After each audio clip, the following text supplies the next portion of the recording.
Hi, this is Mark Devine with the Unbeatable Mind podcast. Welcome back.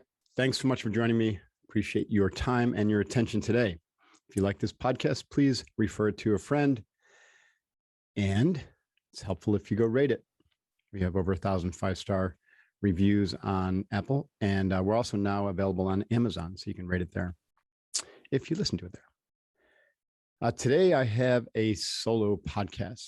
And I wanted to talk about leadership through the lens of the 4 Stoic virtues. Those virtues are courage, wisdom, justice, and temperance. I'll probably spend the most time on courage. That's a topic near and dear to my heart. And I think courage kind of precedes or underlies wisdom and justice and temperance. You could also say that wisdom is also the meta principle. Really, it takes wisdom to develop courage or to lead with courage and to have temperance and to be the one responsible for making justice a reality. At any rate, it's fun to talk about leadership in these contexts. Leadership is so much about character. All these fancy leadership theories ultimately fail in the face of a character deficit. And yet, how does one forge a character of a good leader, of an authentic leader, of someone who is courageous and wise and seeks justice and is temperate in their behavior? Well, I love that Stoic philosophy because they have an answer for that, right? The answer is character is cultivated. It's cultivated through our daily actions, through discipline, through self-awareness, through restraint, and through finding a balance between rashness and courage or boldness. So let's start with courage. I wrote a book last year called Staring Down the Wolf, and the whole nature of this book was to face your fears. And I wasn't really talking about the fears that you have of existential, issues such as jumping out of an airplane. Those are very real, raw fear, because we fear the loss of this life, of this body, of our loved ones. It's really the more subtle fears that lead to character flaws that I was talking about. And so in this case, fear could be also equated with a shadow that leads to a projection, a negative projection, or an unwillingness to see someone else's perspective as being equally as valid as yours. So that's a bias. So any opinion or position that you have is based upon an unwritten rule or belief or story that you've been fed or you've adopted yourself, or maybe it served you very well. Obviously you would, or it has, because you selected it and you've habituated it. But if it leads to some sort of negative projection or a sense of righteousness, I'm right and they're wrong, or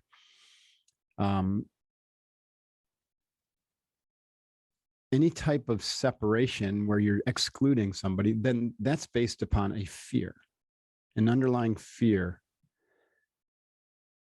And that fear then leads to the bias or the blockage of whatever it is that you are withholding from yourself or you're denying in yourself.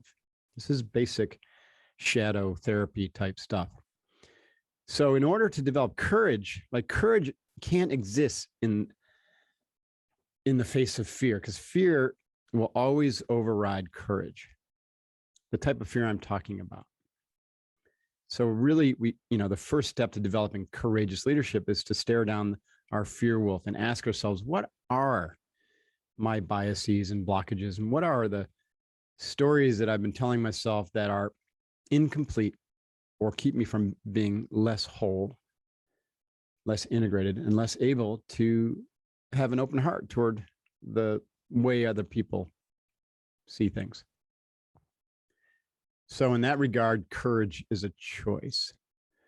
The choice is first to overcome our biases, our bias toward inaction, perhaps, our bias toward our beliefs, our bias toward certain behaviors, reactionary conditioning, to stare those down and to feed courage instead. course, this does take restraint, which is where temperance comes in, because in this regard, in order to stare down a fear-based reactionary pattern, we've got to pause and interdict whatever conditioned response, is normally going to come out of us. For instance, the desire to lash back at an injustice or some perceived insult. And you immediately want to lash back with a sharp tongue or even a fist in a maybe more extreme example. And we see this, at a cultural level, like it was, largely seen as appropriate for us to lash back after 9/11. And yet, when you can look at it from a wiser perspective, we completely played into the hands of bin Laden and Al Qaeda. That's exactly what they wanted to do. So it wasn't exactly a wise reaction. And perhaps in retrospect, we can see that pausing and breathing into it and maybe thinking through it and saying, well, maybe we can use covert operations and strategic initiatives to really rout them out as opposed to just lashing back. But, we're trained in our society. We have this belief that an eye for an eye is appropriate. And that's ultimately not the highest level of thinking on this. It doesn't take courage to lash back. It takes courage to restrain yourself in the right circumstances. So courage is a choice. There's many aspects to courage I'd like to talk about. I probably don't have time to go into too many, but there's a few I'd like to discuss. One is it takes courage to know when to quit something. And often this is, it can be because there's an injustice. It can also be because your calling is calling you. A good example for me is when I quit active duty Navy SEALs, because I felt that my mission was pulling me more toward teaching, leadership. And also I felt this sense that I couldn't grow beyond the level of development of the institution that I was in. And I was in a second, what I call a second plateau institution. That's a bureaucracy. The military organizations are bureaucracy. It's very difficult if you're growing into more expansive stage of consciousness to evolve in an institution like that. So you kind of get stuck, and I felt stuck. So it took some courage to quit because I loved my job. I loved my teammates. A big part of me wanted to go on and serve at SEAL Team 6 or the DevGru Tier 1 operation and have those experiences, but it wasn't my calling, not in this lifetime. So it's important to have the courage to quit something if it's not in alignment with your calling anymore. So you can step forth toward that calling, even though it's a blank slate and you don't know what's next. It's scary. It's easier to stay with a certain thing, especially, I should say, if you like it. Think about that. Most of the people that I work with, they're trying to change because they don't like something. Well, I changed in spite of really liking that job. But I just knew inside my internal guidance system was telling my calling was calling me forth to grow beyond that organization and to do something slightly different. That was initially to teach other warriors some of the things that I had learned along the way, which brings me to the next point around courage. And that's this saying that we use at SEALFIT, that doubt is eliminated through action. So once you make a decision to move, then you start to get some clarity, some perspective. It's like my friend Jason Redman says, you get off the X. So quitting is like getting off the X. And as soon as you do that, he uses it in the context of life ambushes. So you get off the X so you don't get, keep getting pummeled. But then all of a sudden you're standing in a different spot. And so you can see things from a different perspective. You've taken action. And once you take action, then you get some feedback and you activate the OODA loop. You observe what's happening. You orient yourself to this new reality. You make another decision and then you act on it. And in this way, you move forward one action at a time. And every time you take that action, doubt is eliminated until you get back to clarity. So most people don't have the courage to choose even the first action because they can't imagine stepping into the void of unknowingness. lack of clarity. This is one of the most important skills for leaders today, is to recognize that doubts are limited by action. You move forward, but you don't go, again, we've talked about this before. You don't go with a perfect plan. You don't go with a, million-person army amassed on the border of your, of your company without some level of certainty that that's the right path to take. And so you take these little steps, micro steps, minimum viable product type steps, but you take action and you get feedback, and you take action, you get new feedback, and you fast twitch, iterate your way to success and away from uncertainty into clarity. Another thing I learned in the SEALs was that it's very difficult to be courageous when you're on defense, or when you're thinking defensively, or when you're always covering your ass, or you're always looking behind you. And that means you're looking at how others are perceiving you, how you're this is the politician, how your actions are going to upset one group of people who might, have to support you in the future. And so you always have this timidity or this watered down approach, or you take actions to satisfy a group of people which are flat out wrong. We'll talk more about that in the section on justice in the context of Afghanistan. So offensive mindset, when I went through self-defense training, starting at BUDS, and then when I was at SEAL Team 3, the Special Aggressive Reactionary System, or SCARS, Special Combat Aggressive Reactionary System, created by a guy named Jerry Peterson, was pretty intense. 30 days of training, 10 hours of fighting a day.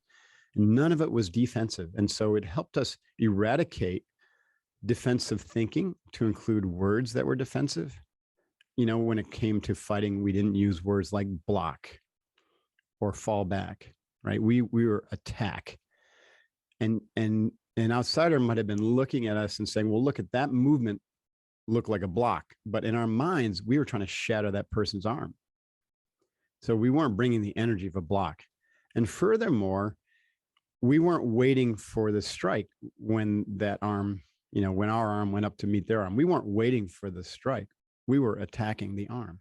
So these are very different principles than what I had learned as a karate black belt of, defend, attack, defend, attack. Well, every time I was defending, I was weakening myself, and I was giving the opponent an upper hand, or an opportunity for an upper hand. So it takes courage to get off the defensive and to get into the mode of attack, attack, attack. And I don't mean that in a negative sense, like attack your competition. I'm talking about in the leadership context is you go, you move, you relentlessly move forward. You are offensive. You don't wait.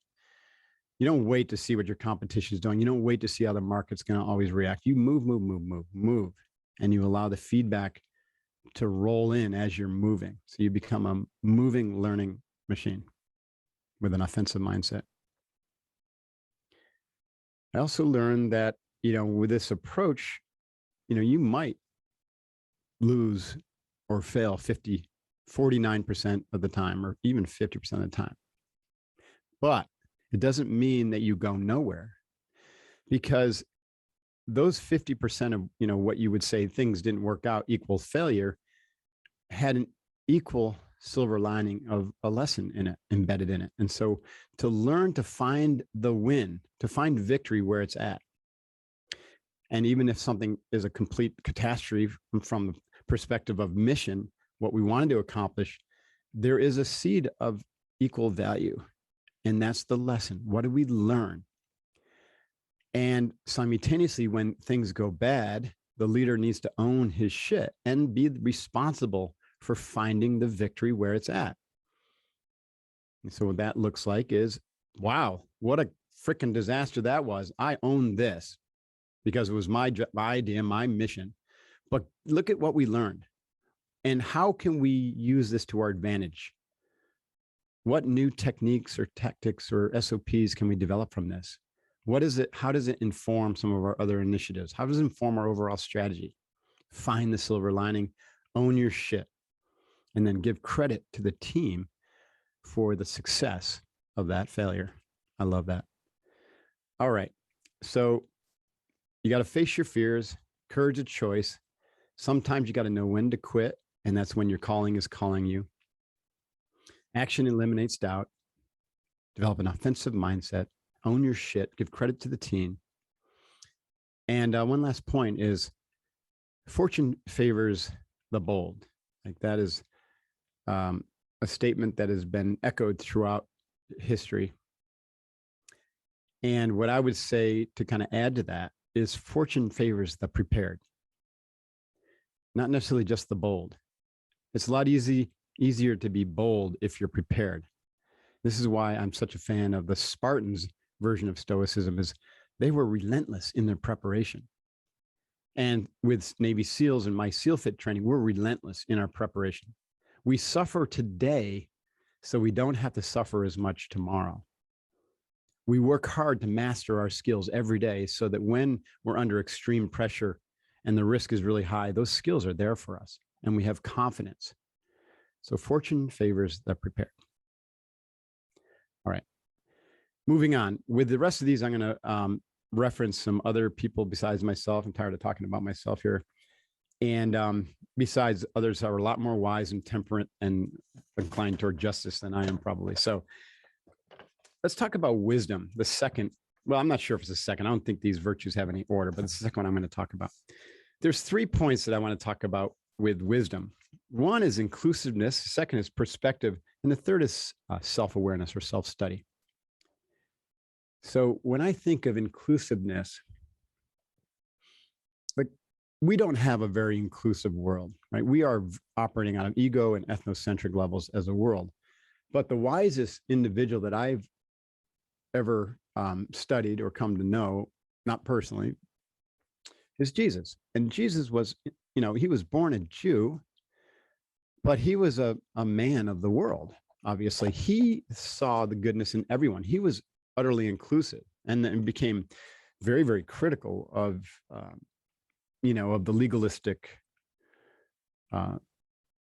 Pharisee, type of religion that he saw in his day and age. And he was very critical of that, and he got killed for it. And so, but the point here is you could say, well, he wasn't very wise because he got killed by trying to be inclusive, but he was taking a stand, which took a lot of courage. You can see how that wisdom and courage are closely related. It took extreme courage for him to take the stand that he did to basically treat the leper the same as the king or the emperor, and to suggest that everyone has equal value. Well, I think it's time in our society that all leaders, whether you're running a small nonprofit or, a government the size of the United States, become more inclusive. And so we can take a cue from Jesus or any of the great philosophers and spiritual leaders throughout history. It doesn't mean we have to like everyone we include, and it doesn't mean we have to, or that we won't defend against evil people or transgressions. It just means that we lead with the hand and not the fist. We're inclusive. The second aspect of wisdom I want to talk about is perspective. One of my teachers, and I think he's made such a huge contribution to philosophy, is the American philosopher Ken Wilber. So Ken Wilber really taught me about how to take perspective, not only on your own life and how it unfolds both internally and externally, meaning subjectively and objectively, but also how to include perspectives of others. And he taught me to recognize that every individual has a different set of internal stories and internal structure, and they can be kind of mapped along a developmental scale or a model, and that both teams, organizations, and cultures also have these kind of reality maps. And it's extraordinarily useful as a leader, or anyone, whether you think of yourself a leader or not. If you don't, then I encourage you to reconsider, because everyone's a leader first of themselves, and then someone's going to follow you, whether it's your kid or a bigger team. So everyone's a leader. So let's just assume you're a leader. It's important for you to be able to, or it's very helpful for you to be able to have the perspective of knowing where someone else is coming from. It's like the late Stephen Covey said, if you can take the perspective of another, right? Seek first to understand and then to be understood, instead of just projecting your views, your opinion on everyone. And that comes off as righteousness, or protecting your status quo, your beliefs, your way of being. And that projection ends up denigrating others because you think you're right and they're wrong when you're just different. Now, we could make the argument that a culture that is world-centric and utterly inclusive has a higher value than one that is, let's say, first plateau and rooted in extreme Islamophobia, or the opposite, Islamic jihadism, like what we see with the Taliban. Well, of course, the jury's out on how they either step up or fall back to their old extreme positions. But you could make that argument that higher order consciousness is better. But Jesus wouldn't say that we are better in the eyes of God than them.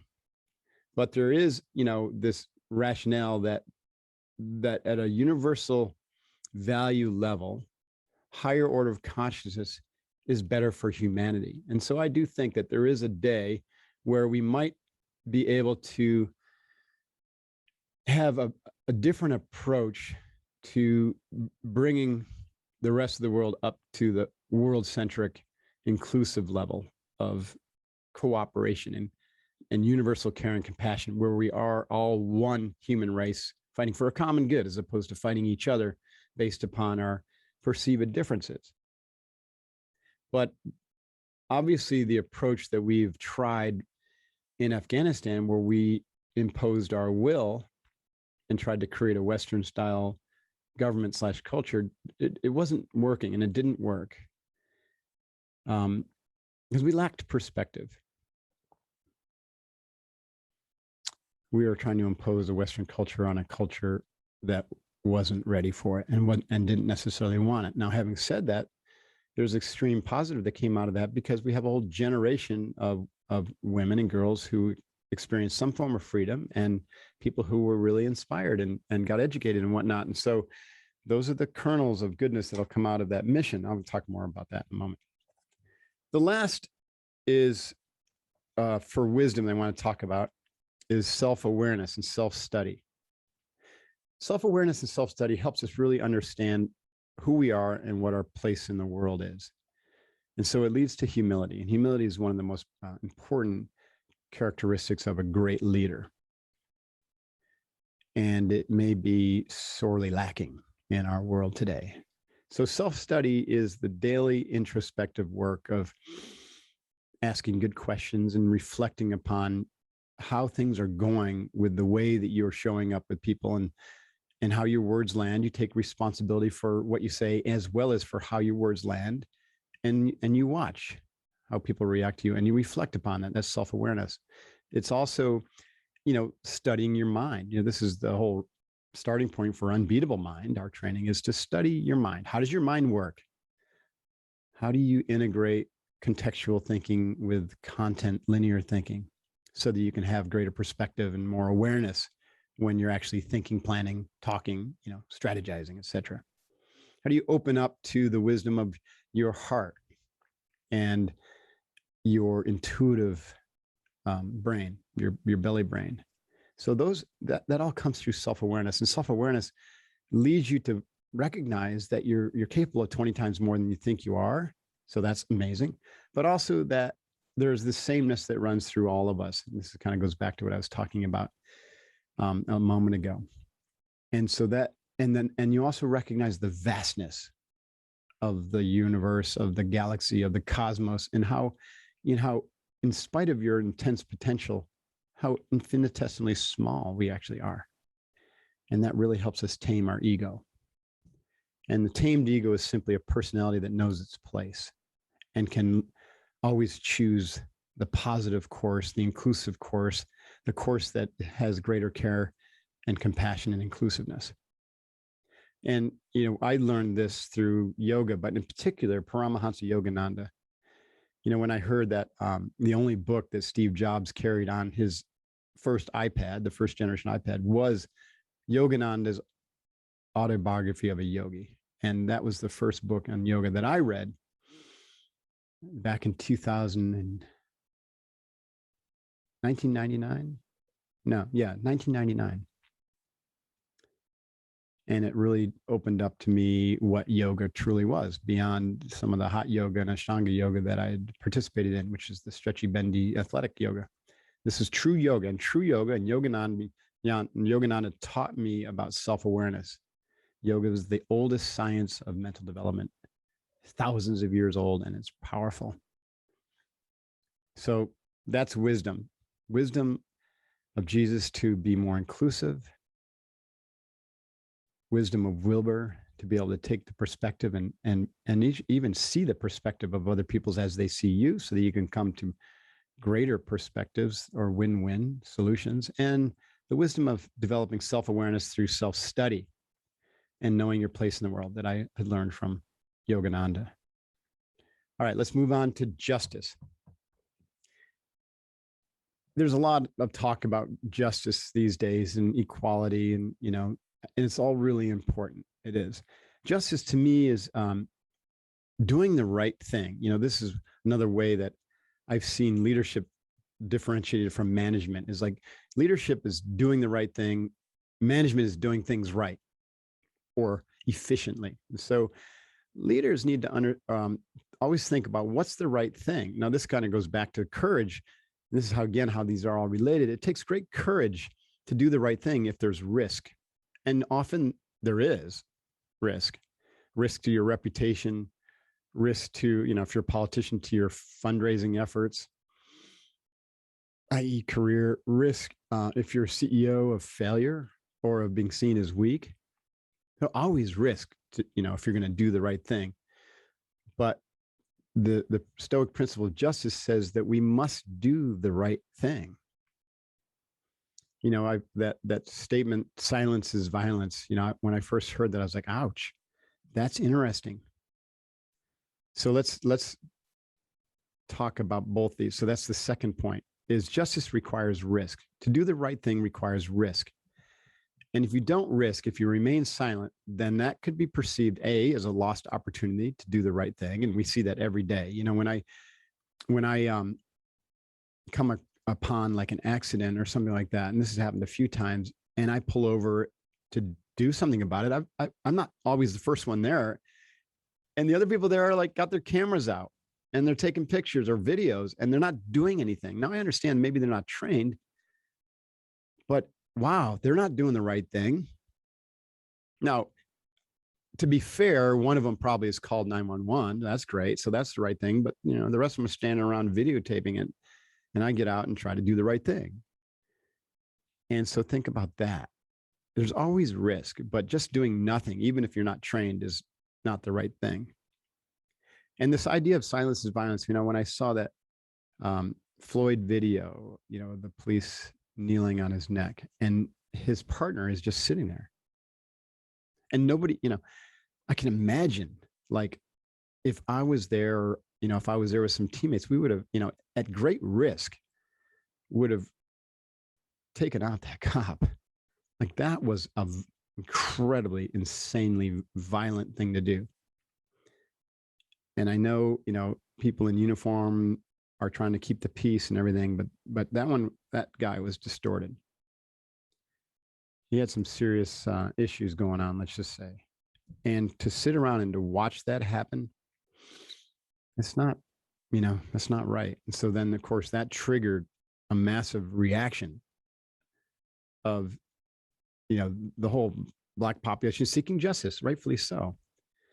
But of course, maybe that's where temperance comes in, because it led to a lot of violence and a lot more deaths and, a lot of fractures in society. And so there's a wiser way to do justice than to lash back, to seek retribution.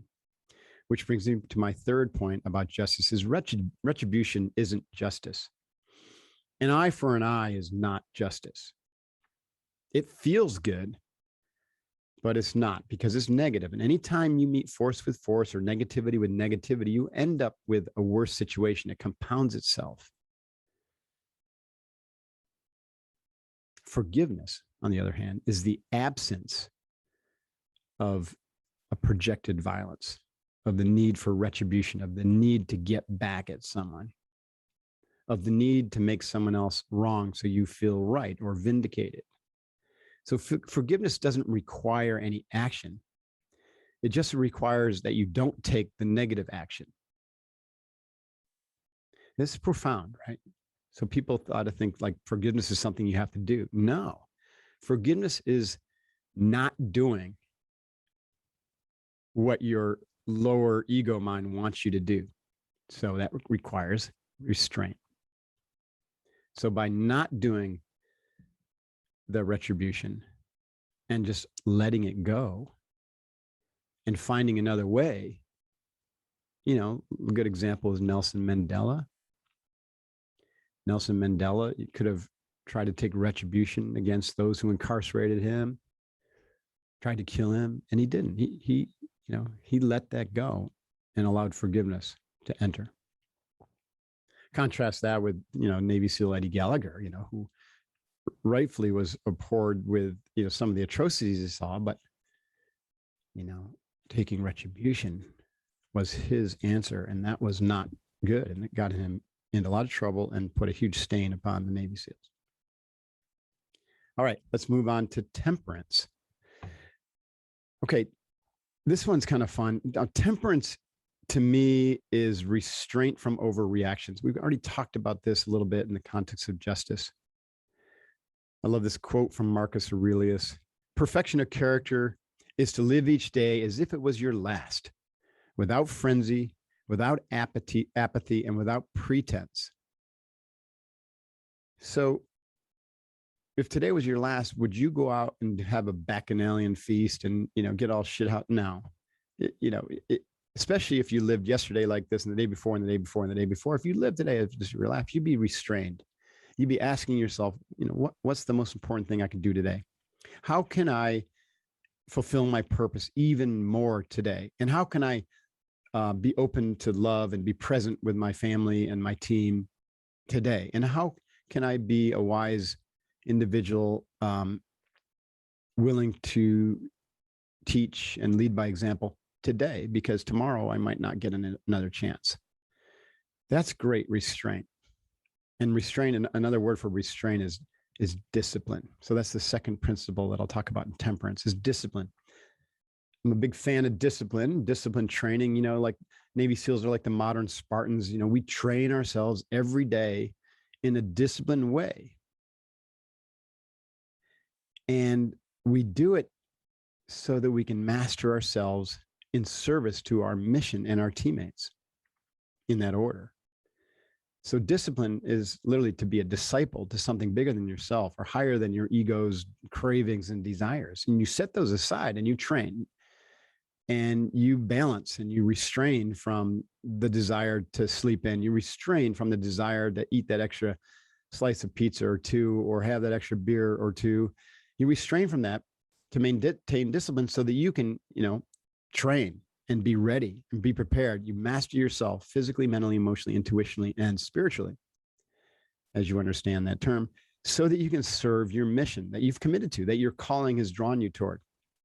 Now, if you don't know your calling, then part of your discipline is to do the work of self-awareness so that you can uncover that calling. You can hear it within inside. You can open yourself up to your internal guidance system to be able to say, oh yeah, my calling's pointing me over there. And it's disciplined self-awareness practice that leads you to your calling. And then you can take action to eliminate the doubt, to fulfill that calling with a powerful mission. By the way, this is the work of Unbeatable Mind, mastering ourselves in service to others. And the final thing I'll say is with temperance is to balance the extremes. I love Oscar Wilde's quote in this: everything in moderation, including moderation. That's great, because, if you say, I've got to do everything in moderation, but then you get stuck in kind of the limbo land of not challenging yourself because you think it's too extreme, or not doing that extra hard workout, or not even, forgetting about your perfect zone diet and just blowing it out once in a while so that your body can have that kind of remembrance of what it's like and shock the system, which is actually good for you. then you actually weaken yourself. So he was absolutely right. And I 100% believe that. I call that the 80-20 rule, is do everything as best you can, not perfect, but as best you can 80% of the time. Then 20% of the time, who gives a shit? Let it go. Have the extra drinks, have the extra food. It doesn't matter, because guess what? Tomorrow, you're going to get that smack in the face that says, whoa, I shouldn't have done that, but I'm happy I did. No regrets. And then you're back on the disciplined path, and your body will actually reward you for that. And furthermore, when we go through life with nothing to look forward to, with no rejoicing, with no play because we're so disciplined, or with no rewards, then, we can kind of get dull. We get dull to ourselves and we're dull to other people's. And that's not temperance. Temperance is everything in moderation, including moderation. And the first part, everything in moderation, means just to limit the extreme swings, right? To try to find a narrow range where balance is the really the counteracting of one swing to the other, right? One extreme to the other. I didn't get enough sleep, so maybe I have to get more sleep than I normal the next day or on the weekend. That's kind of balancing. But to go 6 months with 3 hours of sleep a night, it's really hard to go back in the other direction, because everything else gets out of balance. With exercise, right? If you're always doing extreme exercise, eventually you're going to break, and then you can't do any exercise. So that's not good. Those extremes are bad. You got to avoid them. But the narrow range with exercise is do, enough high intensity workouts every week, so let's say 3, maybe 4, combined with enough active recovery and downtime and yoga type training, which would also be 3 or 4. And maybe one day where you just take a walk or go for a swim or do some stretching. That's a nice balanced routine. So now you get these little tiny peaks and valleys instead of these wild swings.